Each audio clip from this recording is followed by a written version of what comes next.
Shalom, selamat pagi. Perkenalkan, nama saya Mikael Alung. Saya dari Prodi Pak, semester 2, kelas 2D. Di sini saya akan membahas tentang sebuah buku yang berjudul Ragi Cerita, yang saya ringkas dari halaman 3 sampai dengan halaman yang ke-12. Dalam buku Ragi Cerita ini ada karangan-karangan.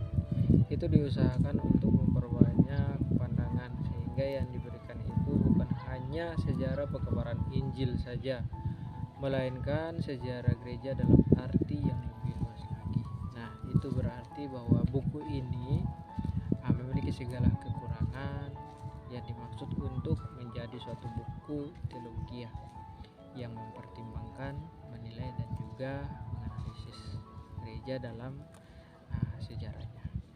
Dalam buku ini terdapat ada tertulis bahwa kami mengutip Dr. Müller-Kujir dari pengantar pada edisi bukunya yang berbahasa Jerman.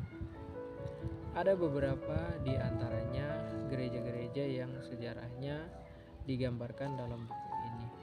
Itu mempunyai materi yang di dalamnya terdapat kata-kata rasul.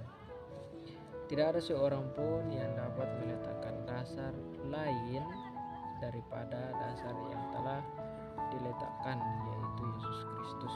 Kita dapat membacanya dalam 1 Korintus 3 ayat 11. Panggilan itu diteruskan dalam pengutusan gereja. Sejarah panggilan itu adalah sejarah pekabaran Injil yang setiap kali melahirkan lagi sejarah gereja, dan melalui sejarah gereja kembali menjadi sejarah pekabaran Injil. Nah, kita bisa menyebutkan beberapa di antara faktor itu.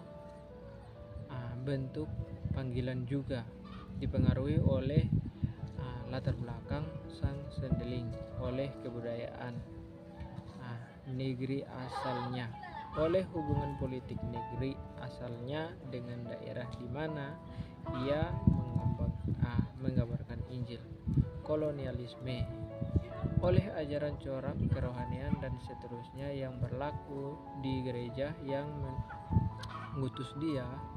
Sejarah masing-masing gereja itu berbeda-beda karena faktor-faktor yang telah disebutkan di atas tadi.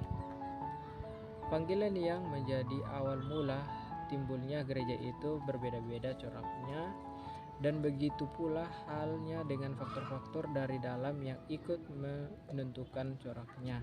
Jawaban yang diberikan oleh gereja itu, tetapi dalam sejarah gereja itu terdapat juga unsur-unsur bersama. Yang pertama itu karena semua gereja itu merupakan perwujudan gereja Kristen yang esa dan am, dan karena lingkungan Indonesia yang anekaragaman itu mempunyai suatu kesatuan juga dalam sejarah gereja. Nah, itu kita akan mendengarkan suara gereja itu sendiri yang tidak lagi diiringi atau malahan dibungkam oleh suara-suara para pengasuhnya. Caranya adalah kita memiliki babak perkembangan sejarah yang menurut kita paling menonjol. Misalnya dalam sejarah gereja kita memiliki babak perkembangan organisasi gereja, lalu kita menetapkan pembagian sesuai dengan tahapan perkembangan babak organisasi itu, dan pembagian baru itu dapat membantu kita mengembangkan sejarah gereja lebih sesuai dengan sifat gereja yang hakiki. Nah, perluasan dalam pemerintahan gereja. Di pihak lain, misi sendeling diselenggarakan oleh suatu lembaga gereja.